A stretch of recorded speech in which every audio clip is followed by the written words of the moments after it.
I'm not real. I'm a computer model. د چا د نیولو لومه خو دا نجلۍ چې خوږه نومول شوې په رښتیاني ژوند کې نشته خو کوم سپکاوی چې روان دی هغه ډیر رښتینی ښکاري په زرګونو سړو دغې نجلۍ سره په چټخونو کې تماس نیولی او ورڅخه غوښتي دي چې د کامرې په وړاندې جنسي عمل ورته ترسره کړي او په بدل کې پیسې واخلي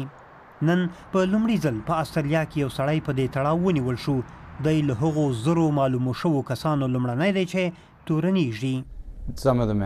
ځینې سړي چې موږ ورسره خبرې کوو بیخي زړه رابدوي جان غواړي پټ ووسي دا یو له هغو څېړونکو چې د نجلۍ په څېره یې انټرنټ کې ځان ښوولی و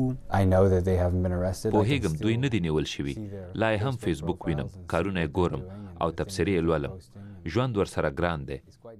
بی بی سی فلیپین کې هغو جونګړو ته ورغلې چې دا سود سودا پکې روانه ده ځینې میندې پلرونه ان خپل ماشومان د انټرنټ کامرو مخ ته ځوروي دوی ته د نړۍ په بل سر کې بهرنیان لارښوونه کوي او پیسې ورکوي د خوږې د پروژې تر شا ولاړ سړی وایي د دغو کسانو نیول او محاکمه کول خورا ګران دي څومره چې موږ خبر یو په تیرو 2 کلونو کې یوازې 6 کسان د نړۍ په لارو بر کې تورن شوي نو له دې دا ثابتېږي چې دا ډیره جدي موضوع ده چې دغه کسان ونیول شي د دوی د نیولو یوازینۍ لاره دا ده چې پر انټرنیټ فعالیتونه وڅارل شي Men think she's sitting in front of a webcam in the Philippines.